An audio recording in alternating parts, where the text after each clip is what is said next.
Hello, today I be explaining why Dragon Ball is not OUTERVERSAL. After creating the DB is OUTERVERSAL video, I realized how inaccurate I was in that video and how many arguments for Dragon Ball aren't the intent of the author when creating the cosmology. The main argument for Dragon Ball being OUTERVERSAL is this scan and this scan. Addressing the first scan, existing without the concepts of space and time is not OUTERVERSAL. When you think of this statement, the main question that comes to mind is what's the difference between existing without concepts and assumed spatial perimeters? They both are zero-dimensional, however one can be conceptualized and one cannot. Not being able to be conceptualized by three-dimensional beings that exist in the story means that the afterlife is metaphysical, not abstract. Abstracts come from Plato's dualism. It's a theory that ultimate reality surpasses normal reality, and this ultimate reality exists abstractions that extend beyond the abstractions that exist in our mind. Metaphysics are abstractions that exist within our mind, a branch of physics used to explore the unknown.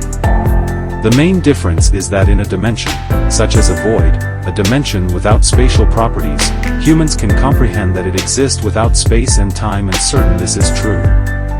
In a dimension, such as the afterlife, it exists without the concepts of space and time, so naturally, humans cannot comprehend space and time in the afterlife and can only assume the afterlife exists in a metaphysical state. This is because the afterlife is a spiritual plane humans cannot interact with, so naturally being unaware of its properties isn't a OUTERVERSAL construct but a metaphysical construct. The characters in Dragon Ball are aware that the afterlife exists and are certain of its existence and can conceptualize the afterlife as being a non-corporeal world.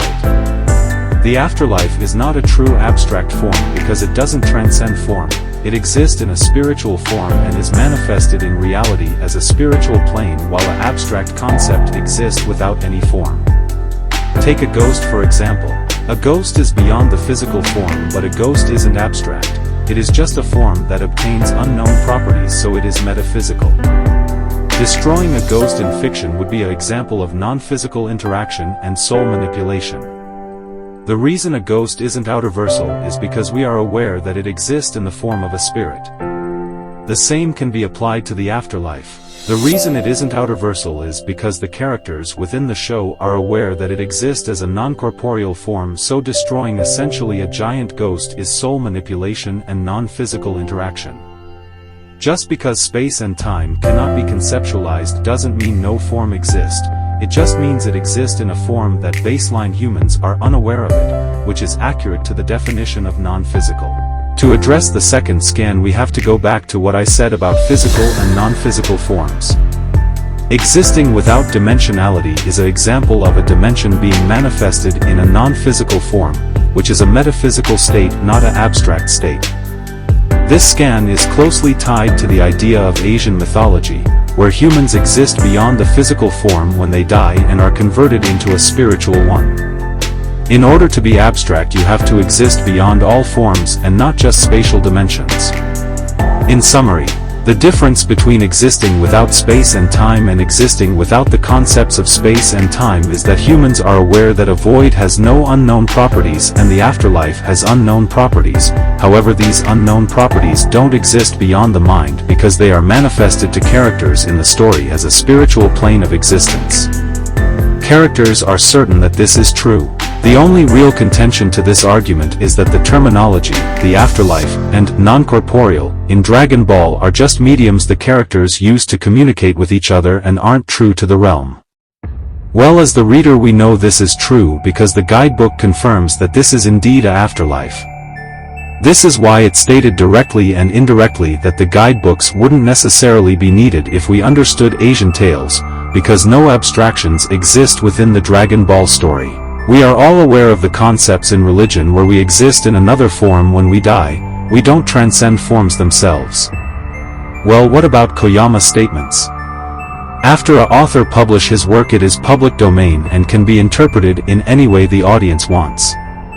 It is not the author's job to interpret his own work, and as such it is not his intent to add to the story after he published it. Even if Koyama is a reliable and knowledgeable source on Dragon Ball, he is still bound by the public and his opinion, and as such, holds no actual authority of the story once it's published. This is why death of the author exists. The writers created their work for the readers, not themselves. Their opinions of their own story hold no more value than if a fan was to say the same thing. The only real statements we can get off of Koyama are the consistent ones shown in the guides or anime, but only because he worked closed with other writers and can likely explain their viewpoints, not because he is at a leverage of power. Speaking of power, Koyama is only 1/7 of the production crew for Dragon Ball. We have yet to see the opinions of other authors and can only take Koyama words with a grain of salt. I do not deny the existence of higher dimensions in Dragon Ball. I deny the existence of higher abstractions in Dragon Ball.